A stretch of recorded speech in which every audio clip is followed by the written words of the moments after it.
Living in the great kelp forests off the coast of northern California, the adorable southern sea otter warms the heart of all who see it. Although it can grow to lengths of over 4 feet and weigh up to 66 pounds, the sea otter is the smallest of all marine mammals.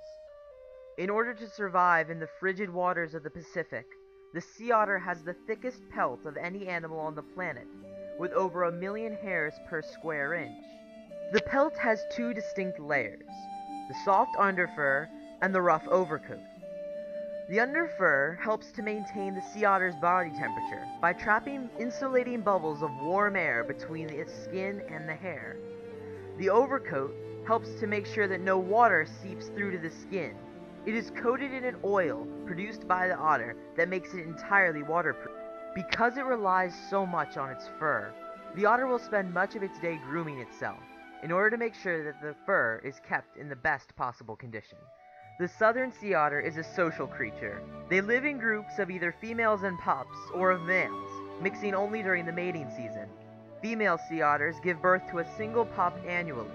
When born, young pups are constantly cared for by their mothers, as they are unable to dive at all.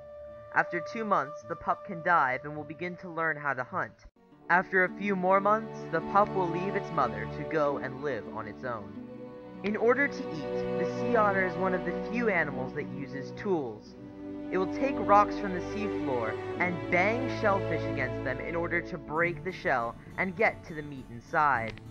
In order to survive, the sea otter must eat up to 30% of its body weight per day in order to maintain its high metabolism. In doing so, the sea otter helps to maintain the kelp forests it lives in by keeping the population of sea urchins, which dine on the kelp, in check. The sea otter has faced many threats over the years, which have caused the species to become endangered. The destruction began back in the 17th and 18th centuries, when it was nearly hunted to extinction for its pelt, which was used for clothing. In modern times, otters are still sometimes killed by men, specifically fishermen who fear that the otter is destroying their sea urchin population.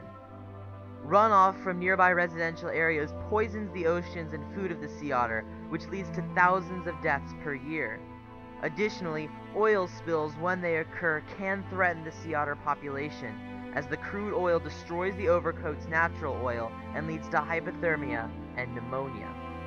Fortunately for the sea otter, there are solutions in place. Legislation has been passed to help reduce runoff and prevent hunting.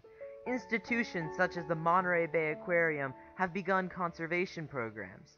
These programs take in young otters and use surrogate mothers to raise them.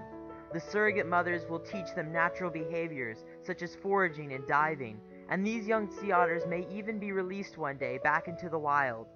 With solutions like these in place, the southern sea otter has a bright future of fun under the sun of California.